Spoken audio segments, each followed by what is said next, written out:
Bismillahirrahmanirrahim. I am your physics teacher Shazia from Government Degree College, F Block, Rawalpindi. Today is the 21st lecture of week 4. We will continue chapter number 13. The learning objective of today lecture is what is rheostat. आज का topic है rheostat. Rheostat क्या है? Second year बहुत important topic है, number of time ये repeat होता है। Rheostat it is a wire bounded variable resistance. इसकी कंस्ट्रक्शन में किस तरह से है? It consist of a bar मैगनीन wire wound on an insulating cylinder. अब मैगनीन जो है वायर, इसमें इस मटेरियल को यूज़ करने का पर्पस क्या है कि जब आप टेम्परेचर इंक्रीज होता है सर्किट में तो फिर इसकी रेजिस्टिविटी की वैल्यू जो कम इंक्रीज होती है। बाकी अदर मेटल्स जो होती हैं उनकी वैल्यू रेजिस्टिविटी की बहुत जल्दी इंक्रीज हो जाती है, क्विकली इंक्रीज होती है, इसकी कम इंक्रीज होती है। इसलिए रियोस्टेट में इस मटेरियल को यूज़ करते हैं और इसको जस्ट आपने वाउंड किया होता है एक रॉड के ऊपर। द सेकेंड इसका क्या होता है, इसका कंस्ट्रक्शन में हम इसका सेकेंड पॉइंट लेंगे। The ends of wire as connected to fix terminals A and B. The third point, the third terminal is C, is attached to a sliding contact which can be moved over the wire. अब इनको किस तरह से आपने समझना है? इनको समझने के लिए कि आपने जो पढ़ा है उसको किस तरह किया है, ये देखें। आप एक जस्ट लाइक एक रॉड होती है ये, और इस रॉड के ऊपर वाइंडिंग जिस तरह से मैं आपको बता रही हूँ इस तरह नहीं है। आप जब इसे अपनी लेबॉर्ट्री में देखेंगी तो आपको नज़र आएगा कि ये बहुत ही कंजेक्टिव है, बहुत साथ साथ है। ये मैंने बनाई है, इसका बहुत डिस्टेंस नज़र आ रहा है। ये इस तरह से इसके ऊपर रॉड के ऊपर वाइंडिंग हुई होती है। फिर आपका ये फर्स्ट पॉइंट था कि वाउंड हुआ हुआ है। सेकेंड पॉइंट था कि ए एंड बी, आपको ए एंड बी टर्मिनल्स हैं। वो ए एंड बी टर्मिनल्स आपको कहाँ नज़र आ रहे हैं? यहाँ आपको उन्होंने बना के जो है आपकी लेबॉर्ट्री में हमारे पास सेपरेटर्स है, उसमें ये बना हुआ है कि ये फिक्स टर्मिनल्स बने हुए हैं, A terminal and B terminal, यहाँ पे fix terminal and the C terminal which is sliding. ये सी टर्मिनल एक जैसे एक हेड बना होता है, आप इसको यहाँ से पकड़ते हैं हाथ से और इसको मूव कर सकते हैं towards the A and the B. और इसको आपने टोटल क्या कह दिया? ये वाइंडिंग हुई है इसे आपने कहा ये रेजिस्टेंस ऑफ द वायर है। अब इसकी वर्किंग पोजीशन क्या है? ये यूज़ होता है एज अ वेरिएबल रेजिस्टर। जब इसे आप रियोस्टेट को यूज़ करेंगी एज अ वेरिएबल रेजिस्टर तो आप इसका कांटेक्ट किस तरह से करेंगी? उसके लिए आपको ज़रूरी नहीं कि ये डायग्राम बनानी है, आप एक और डायग्राम बनाएं जो बहुत सिंपल डायग्राम होगी। ये आपके पास हो गया रेजिस्टर, ये मैंने वाइंडिंग टोटल इस तरह से कर दी। फिर ये terminal A terminal B terminal, ये आपकी एक डायग्राम आ गई। और जो स्लाइडिंग कॉन्टैक्ट सी है उसकी टर्मिनल की डायग्राम सी की ये आ गई। ये आपको देता है एरो इंडिकेट करता है कि ये वेरिएबल रेजिस्टर है। ये वेरिएशन आप इसकी कर सकती हैं, इसको मूव कर सकती हैं टूवर्ड्स एंड अवे। अब जब आपने यूज़ करना है इसको एज अ वेरिएबल रेजिस्टर तो आपने जब सर्किट में इसको अटैच करना है तो आप कांटेक्ट करेंगी, एक टर्मिनल आप अटैच करेंगी ए के साथ और दूसरा टर्मिनल आप सी के साथ अटैच करेंगी। फिर सपोज करें आप ये ऑप्शन सर्किट में नहीं लेना चाहती तो फिर आप फिक्स टर्मिनल बी ले लें और एक टर्मिनल सी ले लें। यानी आपने एक टर्मिनल यहाँ से लिया, एक टर्मिनल आपने यहाँ से लिया, ये फर्स्ट ऑप्शन हो गई। और फिर नहीं लेना चाहती तो ये सेकंड ऑप्शन हो गई। एक फिक्स टर्मिनल हो गया और एक वेरिएबल, सी को हम वेरिएबल टर्मिनल्स भी कहते हैं, स्लाइडिंग कॉन्टैक्ट भी सी कहते हैं और वेरिएबल भी टर्मिनल कहते हैं। अब ये आपने लेना शुरू कर दिया। फिर अब इसको समझना किस तरह से है, वो कहते हैं कि जब आप इसको मूव करती हैं रेजिस्टेंस को, जैसे हम कहते हैं कि जब स्लाइडिंग कॉन्टैक्ट जो है मूव करे अवे फ्रॉम द ए, ये यहाँ से स्टार्ट हम कर रहे हैं, अगर इसको हम अवे फ्रॉम द ए ले रहे हैं then the resistance is increases. यानी किस तरह है कि अगर आप स्लाइडिंग कॉन्टैक्ट है कॉन्टैक्ट, स्लाइडिंग कॉन्टैक्ट कह सकती हैं, वेरिएबल कह सकती हैं, और वेरिएबल कह सकती हैं। इसे मूव कर रही हैं आप, इसे ये इससे अवे मूव कर रही हैं, ए से अवे मूव कर रही हैं, तो आपके पास इसकी वैल्यू इंक्रीज हो गई। और फिर स्लाइडिंग कॉन्टैक्ट जो है वो मूव हो रहा है towards the A, towards the A move हो रहा है। तो ये आपके पास जो हो गया कि इसकी वैल्यू, रेजिस्टेंस की वैल्यू ये डिक्रीज कर गई। क्यों डिक्रीज कर गई? कि रेजिस्टेंस स्टार्ट ही हमने यहाँ से किया है और यहाँ तक। फिर ये रेजिस्टेंस आपको कहाँ नज़र आ रहा होता है? आपको जब रियोस्टेट दिया जाता है उसके ऊपर मेंशन होता है कि इसमें इसकी वैल्यू जो है टोटल रेजिस्टेंस की 200 ओहम की वैल्यू है।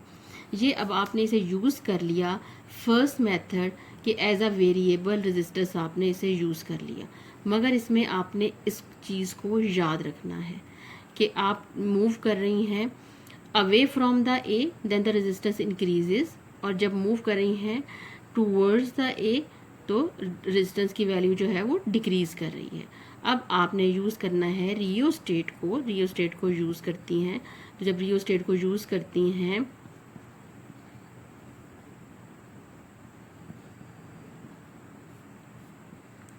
As a potential divider,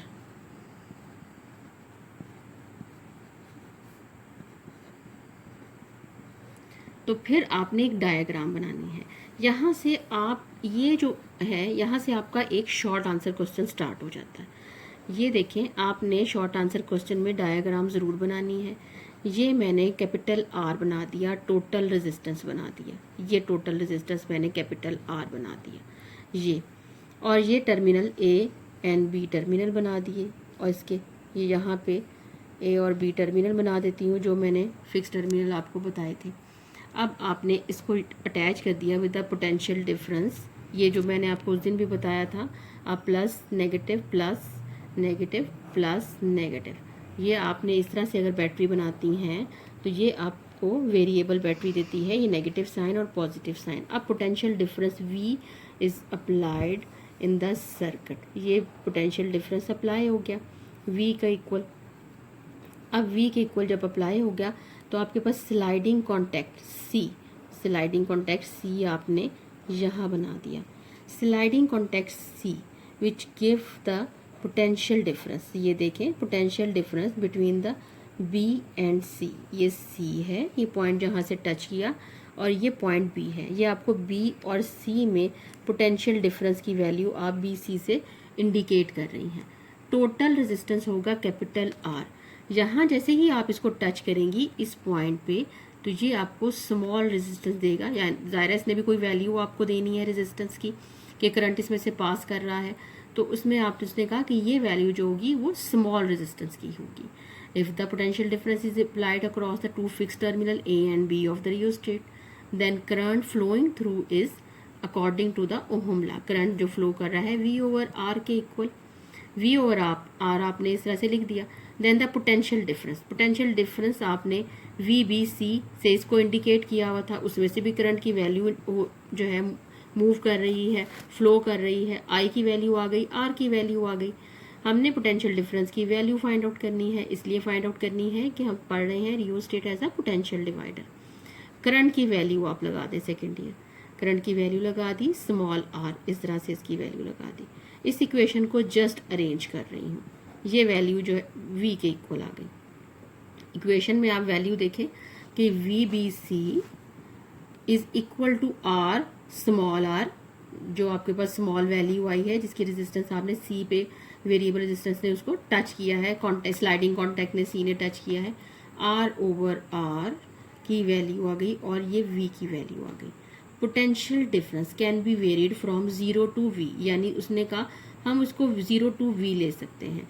0 to V क्यों कह दिया एकदम से, मिड की वैल्यू की बात क्यों नहीं की, BC की बात नहीं की। उसने कहा आप इसके इनिशियल वैल्यू ले सकती है पोटेंशियल की, और इसकी फाइनल वैल्यू V की value they the, which depend upon the sliding contact. Sliding contact कहाँ पे टच करता है, if the sliding contact move towards the end A। अब आप यहाँ पे ले लें इसकी वैल्यू, ए एंड बी ले लें।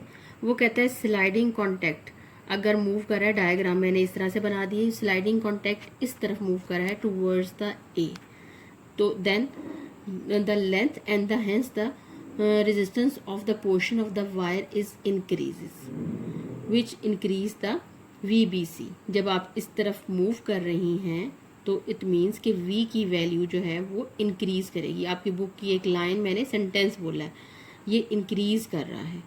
और जैसे ही ये away from the A move करेगा तो पोटेंशियल डिफरेंस की वैल्यू जो है वो डिक्रीज करेगी। दोनों इस तरह से वैल्यूज़ हैं। ये अब आपका एक शॉर्ट आंसर क्वेश्चन आ गया कि आप एक ऐसी एग्जांपल दें कि इसमें वेरिएबल वैल्यू आपको नज़र आए, तो आप रियोस्टेट को यूज़ करेंगी as a variable, as a potential divider. तो ये आपको ये शॉर्ट आंसर क्वेश्चन हो गया। ये डायग्राम हो गई सेकेंड, ये डायग्राम भी आपने ज़रूर बनानी है और इसमें ये मेंशन करना है। अपने माइंड में इस चीज़ को आपने ये डायग्राम के साथ क्लियर करना है, जो आपको मैंने वेरिएबल रजिस्टर के लिए बताई है और जो मैंने आपको रियोस्टेट के लिए बताई है। मैं एक मर्तबा दोबारा से इसको ले लेती हूँ कि आप मूव कर रही हैं। ये देखें सेकेंड ईयर, मैंने एक डायग्राम दोबारा से ड्रॉ कर रही हूँ। ये ए डायग्राम, ये एक टर्मिनल, बी टर्मिनल और total resistance indicate by R, ये आपने इस तरह लगा दिया। यहाँ से रेजिस्टेंस स्टार्ट है, इट मीन आप यहाँ से जा रही हैं यूँ, तो रेजिस्टेंस की वैल्यू इंक्रीज कर रही है। यहाँ से इस तरह रेजिस्टेंस की वैल्यू डिक्रीज कर रही है। अब इसी तरह से पोटेंशियल की वैल्यू भी आपने देखना है कि अगर टूवर्ड्स द ए जा रही हैं तो V की वैल्यू इंक्रीज कर रही है, अवे फ्रॉम द ए जा रही हैं V की वैल्यू यानी पोटेंशियल डिफरेंस की वैल्यू डिक्रीज कर रही है। इसको एक दफ़ा पढ़ लीजिएगा अच्छे तरीके से, आपने इसकी डेरिवेशन करनी है। अल्लाह हाफिज़।